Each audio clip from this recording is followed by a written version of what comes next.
responsive relationships. The second one, we are saying adverse experiences. Adverse childhood experiences. Is Akim not coming? He did discuss already. Yeah.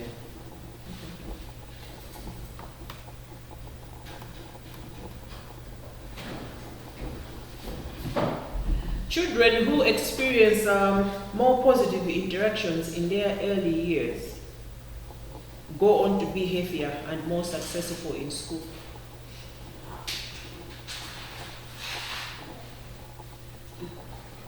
Adverse childhood experience.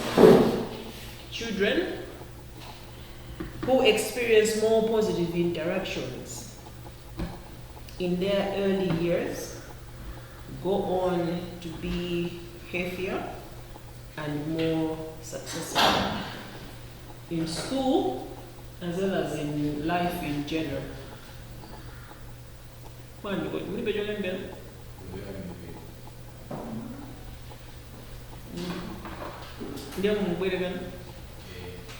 Come borrow mine, not take mine, but borrow mine. So the opposite is also true. If you're growing up, or if the child's growing up is not good enough, it is also going to affect how this child is going to do later in life.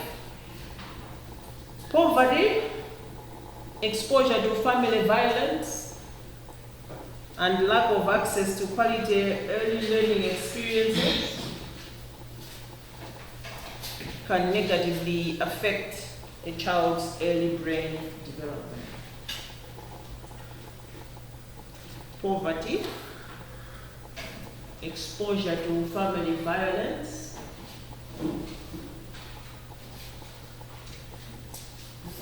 and lack of access to quality early learning experiences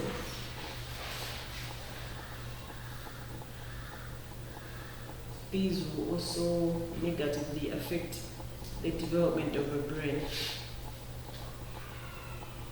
and eventually their long-term success.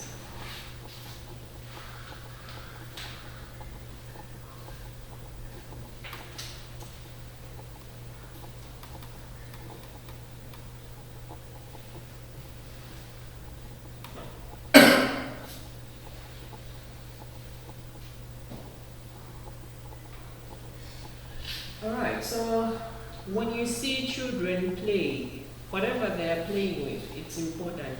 Whether it's a shoe put inside another shoe, whether they've got a normal track, whether they've got a Play-Doh, whether they are playing with soil, that's important because there's something that is happening.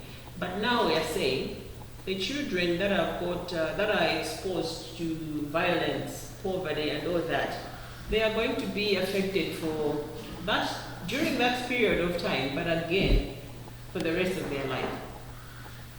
So you will see that kids that are born in the urban areas, they are exposed to the cartoons. They can go places, see things that the child somewhere deep in jail will never see or has never seen.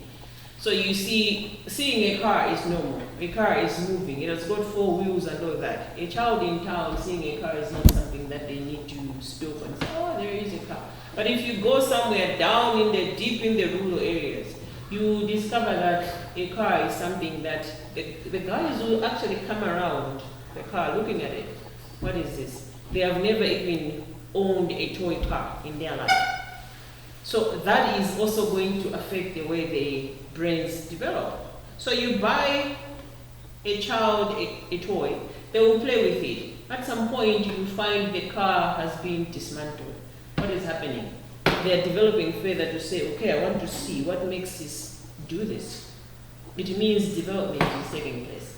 So I have bought you a toy and you've already destroyed it. Sometimes parents become angry. They shout at the kids, bad. This is part of development. What is happening? They are developing curiosity.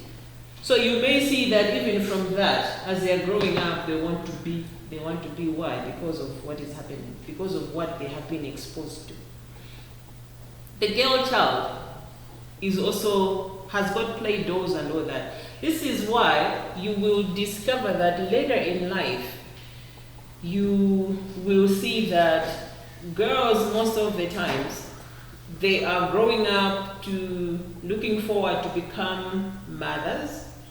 They're looking forward to take care of the house, whilst the boy child is growing up to be daring. He's got cars to play with, he's got a soldier, this figure, the action figures. He's got all sorts of technologically challenging toys. But the girl child has got a Barbie doll, he's got all these kind of different dolls that they can own. What is happening? You are wiring your child in that kind of direction. And later in life, it is going to go on like that. So you may see that for a girl child to start trying on a bicycle, it's more challenging than a boy. The boy is actually looking forward to get on a bicycle and start cycling. For the girl, she's afraid. I'm going to get hurt, I'm going to, all that kind of stuff. Why? We have stimulated their brains in that area, and the boy has also been stimulated in that area. You buy a ball, you give it to the boy. You buy something else, the flowers, you give it to a girl. Something floral is for the girl, the boy is for the guy. So here, as they're growing up, football is for boys, but is football for boys? No. What is happening? What I'm trying to say is, what you are going to stimulate in the brain of the child, it is going to have a lasting effect. So if a child is growing up seeing parents fighting, this is going to be such an aggressive child. Sometimes you can see the reflection of the mother in the way the child is responding to issues. So here is a little girl when someone steps on her or something bad happens to her, she's going to lash out to friends, and you go like, that's too much for a 3-year-old. But it's not strange for her because this is what she has been seeing. That's how she thinks life is like. That's how her brain is developing like. Does this make sense?